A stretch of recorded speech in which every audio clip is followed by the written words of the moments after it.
Hi, welcome back to my channel. ఈరోజు కథ ప్రాణమా నా దరి చేరమ 15వ భాగాన్ని వినేద్దాం. ఇది ఇక్కడ మాట్లాడే విషయం కాదు. మరి ఎవరి కోసం రా? శివాని కోసం. జై శివానిని బయట వెయిట్ చేస్తుంది, తర్వాత మాట్లాడుకుందాం అని జై అనగానే విజయ్ ఆలోచిస్తూ జై వెనకే నడిచాడు. ఏంటి ఇద్దరు ఇంతసేపు ఉన్నారు లోపల, అసలు ఏం చేస్తున్నారు అనుకుని విండో బయటికి చూసింది శివాని. జై విజయ్ ఇద్దరు నవ్వుతూ రావడం చూసి ఏంటో వీళ్ళిద్దరూ ఎవరికీ అర్థం కారు, అంతలోనే కోపం అంతలోనే అల్లరి అనుకుంది శివ. జై విజయ్ ఇద్దరిని రాగానే ఏంటి శివ లేట్ చేసామా? అలాంటిదేమీ లేదు సార్. పైకి అలా అంటుంది కానీ మా చెల్లి మన కోసం వెయిట్ చేయకుండా ఉంటుందా అని విజయ్ అనగానే ముగ్గురు నవ్వుకున్నారు. జై విజయ్ శివాని ముగ్గురు ఆఫీస్ కోసం మాట్లాడుతూ మధ్య మధ్యలో విజయ్ వేసే జోకులకి తెగ నవ్వుకున్నారు. కాసేపటికి కారు విజయ్ ఫ్లాట్ ముందు ఆగడంతో శివాని ముఖంలో నవ్వు మాయమైంది. అది జై చూపుని దాటిపోలేదు. ఏంటి శివాని, కారు దిగు, ఇకపై నువ్వు ఇక్కడే ఉండాల్సింది. అవును సార్ అంటూ సైలెంట్గా దిగింది శివాని. రోజు నా కోసం గుమ్మం ఎదురుగా సోఫాలో కూర్చొని అమ్మ ఎదురు చూసేది. ఏంటి నీలో నువ్వే ఏదో ఆలోచిస్తున్నావు? అలాంటిదేమీ లేదు సార్, అది నా లగేజు. హో, లగేజ్ కోసమా? ఆల్రెడీ మార్నింగ్ డ్రైవర్ చేత పంపించాను, రూమ్లో ఉంటుంది, నువ్వు టెన్షన్ పడకు. చెల్లి పద, మన ఫ్లాట్ ఎలా ఉందో చూద్దు గాని అంటూ విజయ్ ఒక చేత్తో శివాని చేతిని పట్టుకుని మరోవైపు జై చేతిని పట్టుకున్నాడు. ఆలోచనలో ఉన్న శివాని విజయ్ పని పెద్దగా పట్టించుకోలేదు. కానీ జై మాత్రం కోపంగా విజయ్ని చూస్తాడు. రేయ్, చూసిందంటే ఇద్దరు చెంపలు మామూలుగా వాయించదురా. చూస్తే ఏమవ్వదు, ఒకవేళ అడిగినా నేను ఆన్సర్ ఇస్తానులే కానీ నువ్వు టెన్షన్ పడకు. నీ లవ్ ఫీల్ని ఎంజాయ్ చెయ్యి. నేనేమన్నా నా శివ చేతిని పట్టుకున్నానా ఫీల్ అవ్వడానికి? మోకం చూడు ఎలా ఉందో అనుకుని ముందుకు నడిచాడు జై. ముగ్గురు జై శివాని ఇద్దరు కుడికాలు పెట్టగానే విజయ్ ఇద్దరి చేతులు వదిలేసి తనలోనే మురిసిపోయాడు. రే, నువ్వు లోపలికి రావా, గుమ్మం బయట నిలబడ్డావు? నీ కన్నిటికీ కంగారే ఏంట్రా బాబు నువ్వు? విజయ్, అబ్బా పదరా అంటూ జై విజయ్ ఇద్దరు సోఫాలో కూర్చున్నారు. ఇంతలో పనమ్మాయి భవ్య ముందుకొచ్చి, సార్ కాఫీ ఇవ్వమంటారా? వద్దమ్మా, ఈ రోజు నుంచి కాఫీ మా చెల్లె పెడుతుంది అని శివానిని చూపించాడు విజయ్. భవ్యకేం అర్థం కాక చూస్తుంటే, భవ్య తిను, మా దగ్గర బంధు, ఊరు నుంచి వచ్చింది, ఇక్కడే జాబ్ చేస్తుంది, నాకు చెల్లి వరుస అవుతుంది, ఇకపై నువ్వు మా చెల్లిని జాగ్రత్తగా చూసుకోవాలి, సరేనా? సరే సార్, కానీ ఆ అమ్మాయి గారు చాలా అందంగా ఉన్నారు. దిష్టి పెట్టకు భవ్య, నా చెల్లికి దిష్టి తగులుతుంది. చెల్లెమ్మ, నీ చేత్తో ఒక స్ట్రాంగ్ కాఫీ ఇస్తే నేను జై తాగి ఆఫీస్ వర్క్ చేసుకుంటాం. ఇప్పుడే తెస్తానన్నయ్య అని శివాని కిచెన్ రూమ్కి వచ్చి కాఫీ పెట్టింది. కానీ సురేఖ కోసమే ఆలోచిస్తుంది. పాపం అమ్మ ఒక్కరే ఉండుంటారు, అసలు తిన్నారో లేదు, తప్పక బయటికి రావాల్సి వచ్చింది, కానీ లేదంటే నాకు అక్కడే ఉండాలని ఉంది. అమ్మ దయచేసి నన్ను క్షమించు అనుకుని కప్పులో కాఫీ వేసి ట్రేలో పెట్టుకుని బయటకు వచ్చింది. శివాని వేడివేడి సెగలు కక్కుతున్న కాఫీ ఇద్దరు ముక్కుపుటాలకి చేరేసరికి మాటలాపి శివాని ఇచ్చిన కాఫీ తీసుకుని సిప్ చేశారు. శివ, నీ కాఫీ తాగాలంటే అదృష్టం ఉండాలి. మరి ఏమనుకుంటున్నావు మా చెల్లి అంటే? వచ్చేవాడు ఎదురు కట్నం ఇచ్చి మరీ మా చెల్లిని పెళ్లి చేసుకోవాలా? అన్నయ్య ఆపుతావని జోకులేంట్రా, ఉన్నమాటే అన్నాను. అది సరే, ఏంటి నువ్వు డల్లుగా అన్నావు? నేనా? శివాని, నువ్వే వచ్చిన దగ్గర నుంచి చూస్తున్నాను, ఏదో ఆలోచిస్తున్నావు. ఏంటి, నీకు ఇల్లు నచ్చలేదా? లేదంటే ఆఫీసులో ఏమన్నా అన్నారా? చచా, అలాంటిది ఏం లేదన్నయ్య. నిజంగానే ఏం లేదా? లేదన్నయ్య.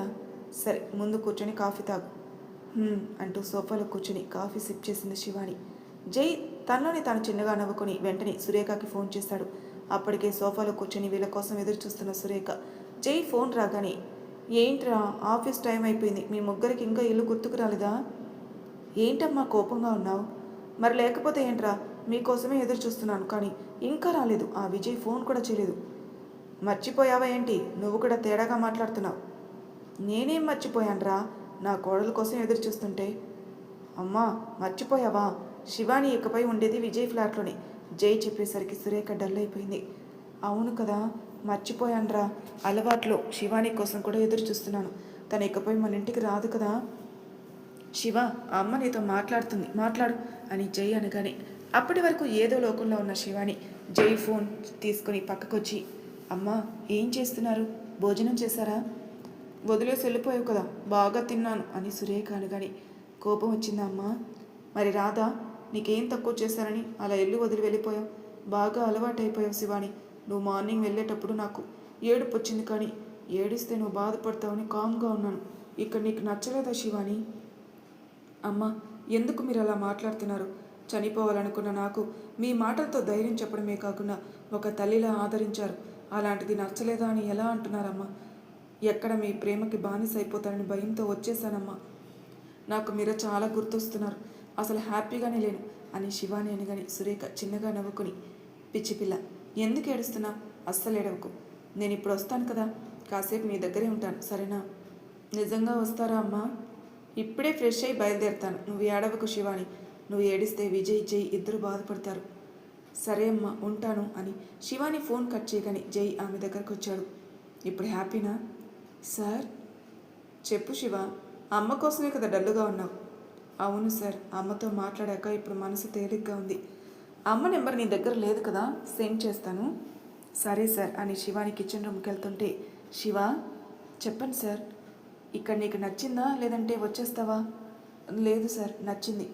నిజం చెప్పు శివ, నేనేం అనుకోను, విజయ్ కూడా తప్పుగా అనుకోడు. నిజంగానే నాకు నచ్చింది సార్. అమ్మ మీద బెంగతో అలా డల్ అయ్యాను, కానీ ఇప్పుడు అమ్మతో మాట్లాడాక మన ఇంట్లో ఉన్నట్టుగానే ఉంది అని శివాని జై చిన్నగా నవ్వాడు. సరే, ఫ్రెష్ అయ్యి రెస్ట్ తీసుకో, అమ్మ వచ్చేసరికి టైం పడుతుంది. సరే సార్ అని శివాని కిచెన్ రూమ్కి వెళ్ళగాని జై విజయ్ని తీసుకుని పర్సనల్ రూమ్కి వెళ్ళాడు. ఏంట్రా, ఏదో చెప్పాలన్నావు? అవును, ఏంట్రా? ఏముంది, శివాని జీవితాన్ని ఎవరో నాశనం చేస్తారో తెలుసుకోవాలి. ఏంటి అని షాక్గా అడిగాడు విజయ్. అవును అంటూ జై శివాని కోసం మొత్తం చెప్పగాని అంతా విన్న విజయ్ షాక్ అయ్యాడు. రే, ఏంట్రా నువ్వు చెప్పేది? అవునరా, అంటే శివానిని మోసం చేసింది ఎవరో తెలియదన్నమాట. కానీ మనం తెలుసుకోవాలి, వాడికి శిక్ష వేయాలి. తప్పకుండా శిక్ష అంటే చంపాలి. విజయ్ మాటలకి జై అలానే చూస్తాడు. ఈ సమాజంలో ఆడవాళ్ళకి ఎక్కడుందిరా భద్రత? చివరికి చిన్న పిల్లలను కూడా వదలడం లేదు. అలాంటి వాళ్ళని ఎలా చంపాలి అంటే కనీసం వాడి శవం ఎవరికి దొరకకూడదు అంటూ పట్టపట ఆ పళ్ళు నూరాడు. ఇప్పుడు కోపం కాదు మనకు కావాల్సింది, ఆలోచన. మన మెదడుకి పదును పెట్టి వాడు ఎవడో తెలుసుకోవాలి. ఎందుకు తెలుసుకోలేం? ఖచ్చితంగా తెలుసుకుంటాం. శివాని చెప్పిన ఏరియాకి వెళ్ళి ఆ రోజు ఏం జరిగిందో అన్నీ తెలుసుకుంటాను. నువ్వు ముందు కూల్గా ఉండరా. నీకెలా చెప్పాలరా? ఇప్పటికీ వాడు చేసిన గాయాలు శివాని శరీరంపై ఉన్నాయంటే నిజంగా నా రక్తం మరిగిపోతుంది తెలుసా? ఇప్పుడు నువ్వే కదరా అన్నావు, కోపం కాదు ఆలోచన అని.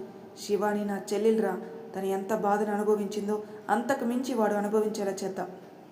అవును అంటూ ఇద్దరు శివాని కోసం మాట్లాడుకున్నారు. ఫ్రెష్ అయ్యి బయటకు వచ్చిన శివాని కాటన్ చీర కట్టుకుని జుట్టుని ముడివేసుకుని తన రూమ్ నుంచి బయటకు వచ్చి ఇల్లంతా చూసింది. ఎంత బాగుంది ఇల్లు.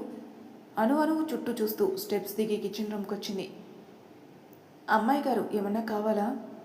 నాకేం వద్దు భవ్య, ఈరోజు నేనే వంట చేస్తాను. అమ్మో, మీరా? ఏం పర్లేదు, బయట పని ఉంటే చూసుకో. భవ్య, వంట నేను చేస్తానులే. సరే అమ్మాయి గారు. జై, విజయ్ ఇద్దరు ఇంట్లోనే ఉన్నారని వాళ్ళ కోసం తినడానికి చికెన్ పకోడీ వేసింది. వాసన బయటకు వచ్చేస్తుంది. శివాని నా కోసమే వండుతుంది అంటూ కిచెన్ రూమ్కి వచ్చి సురేఖని చూడగానే అమ్మ అంటూ అల్లుకుపోయింది శివాని. క్షమించమ్మా. ఊరుకో శివాని, నువ్వు ఆలోచించింది కరెక్టే. నువ్వు విజయ్ ఇంట్లో ఉండడమే మంచిది, కానీ నువ్వు లేకపోయేసరికి ఇల్లంతా బోసిపోయింది తెలుసా? అమ్మా. అవును శివాని, బాగా అలవాటైపోయావు. కూర్చో, వంట నేను చేస్తాను. పర్లేదమ్మా, నేనే చేస్తాను. కుదురుగా ఉండవు కదా, నీ చేత్తో ఒక స్ట్రాంగ్ కాఫీ ఇవ్వు శివాని. ముందు ఈ పకోడీ తినండమ్మా, ఈలోపు కాఫీ పెడతాను. చికెన్ పకోడీనా? అవునమ్మా. అయితే ఎక్కువగానే వండు, విజయ్కి చాలా ఇష్టం. సరే అమ్మా, నేను ఇవి అన్నయ్యకి సార్కి ఇచ్చేసి వస్తాను. ఇద్దరు పైన ఉన్నారా? అవునమ్మా. అయితే విజయ్ని నేను రమ్మన్నానని చెప్పు. దేనికమ్మా? గొడవ పడ్డానికా? అవును, పొద్దుటి నుంచి వాడితో గొడవ పడలేదు కదా, అందుకే ఇప్పుడు గొడవ పడాలి. కనీసం ఫోన్ కూడా చేయలేదు, చెప్తాను. అప్పుడే అమ్మ చేదైపోయింది వాడికి. సరే అమ్మ, పిలుస్తాను అని నవ్వుతూ శివాని జై విజయ్ రూమ్కి వచ్చింది. ఇద్దరు ఫుల్గా జోక్స్ వేసుకుంటూ పడి నవ్వుతుంటే శివాని అలానే చూస్తూ ఆశ్చర్యపోయింది. ఏంటి చెల్లెమ్మ, అక్కడే నిలబడిపోయావు, లోపలికి రా. మీ ఇద్దరు ఆఫీస్ వర్క్ చేస్తున్నారనే అనుకున్నాను, కానీ ఇలా నవ్వుతున్నారు ఎందుకు? ఎప్పుడు ఉండే ఆఫీస్ వర్కే కదా చెల్లెమ్మ. నేను జై కాలేజీ విషయాలు చెప్పుకొని నవ్వుకుంటున్నా. నీకు విషయం తెలుసా? ఏంటన్నయ్య? నేను ఒక అమ్మాయిని లవ్ చేశాను. ఏంటి అని షాక్గా అడిగింది శివాని. అవును, నేనే కాదు, జై కూడా ఒక అమ్మాయిని లవ్ చేశాడు. వాటర్ తాగుతున్న జై ఒక్కసారిగా దగ్గుతూ, రేయ్, ఏంట్రా చెత్తవాగుడు అవుతున్నావు? అబ్బా, రోజీ అని ఒక అమ్మాయి. నువ్వు సైట్ కొట్టలేదా? రేయ్, అబద్ధాలు ఆడేవంటే 4 చీరేస్తాను. శివ, వాడి మాటలు అస్సలు నమ్మకు. ఆ రోజు ఎవరో కాదు, వీడి లవ్ చేసిన అమ్మాయి. సార్, మీరు అన్నయ్య నన్ను మీరు అన్నయ్య నన్ను కన్ఫ్యూజ్ చేస్తున్నారు. అసలు ఏం అర్థం కావడం లేదు. జై ఎవరిని లవ్ చేయలేదులే, కానీ రోజీ అని ఆ అమ్మాయిని చూసేవాడు. ఎందుకో ఆమె కళ్ళు అంటే జైకి చాలా ఇష్టం. ఏంటి అని ఆశ్చర్యంగా అడిగింది శివాని. అవును. ఇంతకీ విషయం ఏంటంటే, జై ఆ అమ్మాయిని ఇష్టపడుతున్నట్టు నాకు తెలీదు. నాకు తెలియక ఆ అమ్మాయిని నేను లవ్ చేశాను. ఏంటి? అవును శివ. అయితే ఒకరోజు నేను వెళ్ళి డైరెక్ట్గా ప్రపోజ్ చేశాను. అప్పుడు జై నా పక్కనే ఉన్నాడు. కానీ ఇక్కడ ట్విస్ట్ ఏంటంటే, నేను తనకి ప్రపోజ్ చేస్తే ఆ రోజు నా చేతిలో ఉన్న పువ్వు తీసుకుని జైకిచ్చి ప్రపోజ్ చేసింది. ఆ టైంలో వీడు ముఖం చూడాలి అంటూ జై నవ్వుతుంటే శివాని కూడా నవ్వుతూ, మరి మీరేం చేశారు సార్? తనకి రిప్లై ఏమిచ్చారు? ఆ పువ్వు ఆ అమ్మాయి చెవులో పెట్టి ఇద్దరం బయటకు వచ్చేసాం. అదేంటి సార్? మరి వీడు లవ్ చేసిన అమ్మాయిని నేనెలా ప్రపోజల్కి ఒప్పుకుంటాను? వీడి కోసమే నేను డ్రాప్ అయ్యి రోజుకి సైట్ కొట్టడం మానేశాను. కానీ ఎందుకు సార్? మా ఇద్దరి స్నేహం బాగుండాలని, ఆ అమ్మాయి కారణంగా మా మధ్యన ఎటువంటి గొడవలు రాకూడదని. జై మాటలకి శివాని ఎంతో ఆరాధనగా చూస్తుంది. మీ ఇద్దరి స్నేహం ఎప్పుడు ఇలానే ఉండాలని మనస్ఫూర్తిగా కోరుకుంటున్నాను సార్. ముందు ఇవి తినండి అని తను వండిన పకోడీ ప్లేట్ టేబుల్ మీద పెట్టి చెప్తుంది. అన్నయ్య, అమ్మ నిన్ను పిలుస్తుంది. నాతో గొడవ పడాలని అప్పుడే అంత ఫాస్ట్గా వచ్చేసిందా అని తన పకోడీ ప్లేట్ తీసుకుని, రేయ్, నేను అమ్మతో తింటాను, నువ్వు ఇక్కడే తిను అని సైగ చేసి నవ్వుతూ కిందికి వెళ్ళాడు. సరే, ఇవి తింటూ ఉండండి, నేను కాఫీ తీసుకుని వస్తాను. శివ, చెప్పండి సార్. ఎప్పుడు చూసినా పని పని అంటూ ఉంటావు. కాసేపు ఇలా కూర్చో, తిను. అయ్యో సార్, నేను తర్వాత తింటాను. ఏం పర్లేదు శివ, నేను ఇప్పుడు ఒక్కడినే కూర్చొని తినాలి. అదేదో నాకు కంపెనీ ఇవ్వచ్చు కదా. అది కాదు సార్. అబ్బా, ఇంట్లో కూడా సారేనా? జై అని పిలువు. అమ్మో, అలా పిల్లటం నా వల్ల కాదు సార్. సరే అయితే కూర్చొని తిను. నాకు ఆకలిగా లేదు సార్. శివ అంటూ జై సీరియస్గా చూడగానే ఇబ్బందిగా తలదించుకుని అక్కడే ఉన్న చైర్లో కూర్చుంది. ఆమె సిగ్గును చూసి జై తనను తను నవ్వుకున్నాడు. శివ, నా దగ్గర కూడా సిగ్గేనా? అది కాదు సార్. శివ, నన్ను ఒక బాస్లా కాదు, ఫ్రెండ్గా చూడు, సరేనా? సరే సార్. సరే, పకోడీ తిను, బాగుంది. నేను తర్వాత అని శివాని చెప్తుంటే జై సీరియస్ లుక్ ఇచ్చేసరికి కామ్గా పకోడీ తీసుకుని తింటోంది. ఇంకేంటి శివ, ఇల్లు నచ్చిందా నీకు? సార్, చాలా బాగుంది. చిన్న ఇబ్బంది అనిపించినా సరే విజయ్తో చెప్పు, అన్నీ చూసుకుంటాడు. నీకు ఏది కావాలని అడిగే, అస్సలు మొహమాట పడకు, సరేనా? సరే సార్, కాఫీ తీసుకుని వస్తాను. అమ్మ తెస్తుందిలే శివ, కాసేపైనా కుదురుగా కూర్చోవా?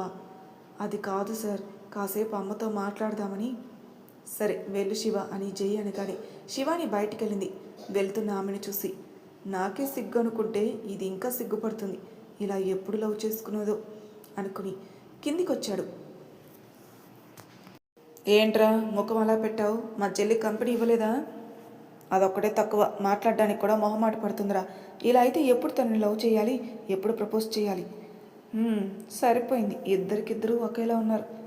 నువ్వు ఒక స్టెప్ తీసుకుని ముందుకు వెళ్ళలేవు. మా చెల్లి మాత్రం జరిగింది తలుచుకొని బాధపడుతూ చుట్టూ ఉన్న చిన్న చిన్న సంతోషాలు కూడా దూరం చేసుకుంటుంది. అదైతే నిజమేరా. తను ఇంతకుముందు ఎలా ఉండేదో తెలుసుకోవాలనుంది. అయితే తెలుసుకో, కానీ ఎలా? శివానితో మాట్లాడి. అంతే అంటావా? తను నా గురించి తప్పుగా అనుకుంటే? ఎందుకు అనుకుంటుంది? ఏదైనా మనం మాట్లాడి తీరుని బట్టే ఉంటుందిరా. నువ్వు ముందు శివాని కోసం పూర్తిగా తెలుసుకో. తన ఇష్టాలు, తన మనస్తత్వం అన్నీ ఒక్కొక్కటిగా తెలుసుకొని తనకి బాగా దగ్గరవు. ఎంతలా అంటే బాధ వచ్చినా సంతోషం వచ్చినా నీతో చెప్పుకునేలా. అర్థమైందరా? అర్థమైంది అని ఖాళీగా కూర్చోవడం కాదు. శివాని కిచెన్ రూమ్లో ఉంది. ఏదో వంకతో కిచెన్ రూమ్కి వెళ్ళి మాటలు కలుపు. అప్పుడప్పుడు నీ బుర్ర ఏంట్రా ఇంత షార్ప్గా పనిచేస్తుంది? సూరి నాతో గొడవ పడాలని అంత ఆరాటంగా ఉందా? రేయ్, నువ్వు ముందు మా చెల్లి దగ్గరికి వెళ్ళరా. ఇక్కడ నాతో గొడవ పడుతున్న వాళ్ళకి సమాధానం ఇవ్వాలి అని సురేఖ పక్కన కూర్చుని, అబ్బా వెళ్ళిరా, ఇంకా ఏం ఆలోచిస్తున్నావు? ఏం లేదు అంటూ జై కిచెన్ రూమ్కి వచ్చాడు. కాయగూరలు కట్ చేస్తున్న శివ వెనక్కి తిరిగి ఉంది. ఏం కావాలి సార్? అది వాటర్ శివ. ఒక్క నిమిషం సార్, ఇస్తాను. పర్లేదు, ఫ్రిడ్జ్ నా పక్కనే ఉంది కదా, తీసుకుంటాను అని వాటర్ బాటిల్ తీసుకుని వాటర్ తాగి, ఏం వండుతున్నావు శివ? వెజిటేబుల్ బిర్యానీ, పన్నీర్ కర్రీ, ఇంకా గుత్తి వంకాయ, దొండకాయ వేపుడు, రసం సార్. రైస్ చెప్పడం మర్చిపోయావే, అయినా ఇన్నెందుకు వండుతున్నావు? సింపుల్గా రైస్ కర్రీ వండేయడం మానేసి రోజు మీ డైనింగ్ టేబుల్ మీద ఉన్న ఐటమ్స్తో పోలిస్తే ఇవి చాలా తక్కువే. ఎంత అంటే తక్కువలో అతి తక్కువ. నాకు వంట చేయడం ఇష్టం సార్, ఇందులో ఇబ్బంది ఏముంది? కిచెన్ గట్టు మీద కూర్చుని అక్కడే ఉన్న క్యారెట్ తీసుకుని, శివ నిన్ను ఒకటి అడగనా? ఏంటి సార్? పని చేస్తున్నావు కదా, నీకు కోపం రాదా? అంటే ఎక్కువ పని చేస్తే అలసట, ఇంకా ఒక్కొక్కసారి కోపం చిరాకు వస్తుంది కదా, కానీ నువ్వెందుకు ఎప్పుడు చూసినా ఏదో ఒకటి చేస్తూనే ఉంటావు? నీకు రెస్ట్ తీసుకోవాలని ఎందుకు అనిపించదు?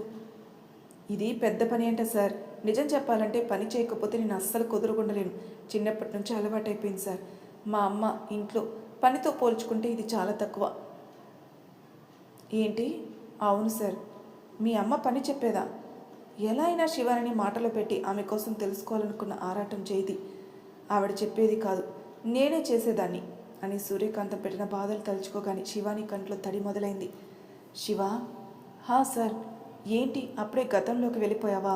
ఫేస్ మార్చేసావు? అలాంటిది ఏమీ లేదు సార్, గతంలో బ్రతికిన బ్రతుకు ఇకపై ఉండకూడదని. శివ, నిన్న ఒకటి అడగనా? ఏంటి సార్? మీ అమ్మ, అదే అమ్మ కాని అమ్మ సూర్యకాంతం ఉంది కదా, తను అసలు నీకు ఏం పని చెప్పేది? ఇప్పుడు అవన్నీ ఎందుకు సార్? నువ్వు ఎలానో మాతో కూర్చొని కబుర్లు చెప్పావు, కనీసం ఇప్పుడైతే చెప్పు అని జై అనగానే శివాని నవ్వుతూ, లేచిన దగ్గర నుంచి పడుకునే వరకు ఏదో ఒకటి పని ఉండేది సార్. అప్పుడు రమ్య చిన్నపిల్ల, తనకి స్నానం దగ్గర నుంచి బట్టలు మార్చే వరకు అన్ని పనులు నావే. ఒక్కరోజు లేటుగా లేచిన అమ్మ మామూలుగా కొట్టేది కాదు, ఆ దెబ్బలకి జ్వరం కూడా వచ్చేసేది. అంతేకాదు, కూరలో కారం ఎక్కువైనా కావాలనే వేసావంటూ చేతికి వాతలు పెట్టేది. బట్టలు తొందరగా ఉతక్కపోయినా, భోజనం కరెక్ట్ టైంకి పెట్టకపోయినా కొట్టి మరీ చివాట్లు పెట్టేది. ఆవిడ దెబ్బలకి తిట్లకి ఒక్కోసారి ఇల్లు వదిలి పారిపోవాలనిపించేసేది. అన్ని బాధలు ఏంటో సార్, దేవుడు ఇలా నా రాతని ఎందుకు రాశాడనిపిస్తుంది. శివ మౌనంగా ఉంది. ఎందుకు బాధపడుతున్నావు? బాధపడడం తప్ప ఏం చేయగలను సార్? సంతోషం, నవ్వు ఎందుకు నాకు దూరంగా ఉంటాయో నాకు అస్సలు అర్థం కావు. దూరం అవి పెట్టలేదు శివ, నువ్వే పెట్టావు. జై మాటలకు ఆశ్చర్యంగా చూసింది. ఎప్పుడూ పని పని. ఇన్ని రోజులంటే మీ అమ్మకి భయపడి నవ్వు అనేది మర్చిపోయావు. సంతోషం అనే పదం మీ అమ్మ నీ దగ్గరికి రానివ్వలేదు, అందుకే నువ్వు బాధపడుతున్నావు. కానీ ఒక్కటి శివ, ఉన్నది ఒక్కటే జీవితం, మళ్ళీ రమ్మన్న రాదు. బ్రతుకున్నప్పుడే మనం ఏదైనా చేయగలిగేది. ఇకనైనా సంతోషంగా ఉండు శివ. జరిగింది మర్చిపోవాలి. మర్చిపోతేనే కదా నువ్వు ముందుకెళ్ళేది. పోయిన గతాన్ని, మనసుకైన గాయాన్ని తలుచుకుని ఎన్ని రోజులు ఇలా బాధపడతావు? అందుకు ఇప్పుడు నేనేం చేయాలి సార్? ఏం చేయాలో నీకు తెలియదా శివ? సార్, నువ్వు ఇక్కడ ఎన్ని రోజులు ఉంటావో తెలీదు, మేము కూడా ఎన్ని రోజులు నీతో కలిసి ఉంటామో తెలీదు. అందుకే ఉన్న కొన్ని రోజులైనా నువ్వు ఎలా ఉండాలి అనుకుంటున్నావో అలా మా ముందు ఉండు శివ. నువ్వు సంతోషంగా ఉంటేనే కదా నేను, అమ్మ, విజయ్ కూడా మనశ్శాంతిగా ఉండేది. నేను చెప్పేది అర్థం చేసుకో శివ. అలవాటు పడిన జీవితం మారాలంటే కష్టం సార్, కానీ మన కోసమైనా మనం మారాలి శివ. నువ్వు ఎప్పుడు సంతోషంగా ఉండాలి, ఇదే నా కోరిక అంటూ నవ్వుతూ ప్రేమగా శివాని తలనిమిరి బయటకు వచ్చాడు జై. అతను చేసిన పనికి శివాని షాక్ అయినా ఎందుకో ఆమె కంట్లో చిన్న తడి, అది ఆమెకే తెలియాలి మరి. వాళ్ళిద్దరి మాటలు విన్న విజయ్ బయటకు వచ్చిన జైని చూసి, తక్కువ అనుకున్నాను కానీ నువ్వు ముదురువేరా? ఏంట్రా నువ్వు? ఏం లేదు, అంతా చూశాను, బాగుంది మీ జంట. విజయ్, జోక్ కాదురా, సీరియస్. నువ్వు ఇలానే తనతో ఫ్రీగా మాట్లాడు, శివాని ఖచ్చితంగా నీకే పడుతుంది అని విజయ్ అనగానే సురేఖ తనలోని తను నవ్వుకుంది. సరే, నేను ఫ్రెష్ అయ్యి వస్తాను అని జై తన రూమ్కి వెళ్ళగానే విజయ్ సురేఖ దగ్గరకు వచ్చి, సూరి, ఏంట్రా? నీతో మాట్లాడాలి, చెప్పు. ఇక్కడ కాదు మరి, అలా గార్డెన్లో కూర్చొని మాట్లాడుకుందామా? మరి తర్వాయి భాగంలో ఏం జరగబోతుందో నెక్స్ట్ తెలుసుకుందాం. అంతవరకు నా ఛానల్ సబ్స్క్రైబ్ చేయని వాళ్ళు ప్లీజ్ సబ్స్క్రైబ్ చేసుకొని లైక్ చేసి షేర్ చేయండి. మీ అభిప్రాయాలు నాకు కామెంట్ రూమ్లో తెలియజేయండి. Thank you for listening.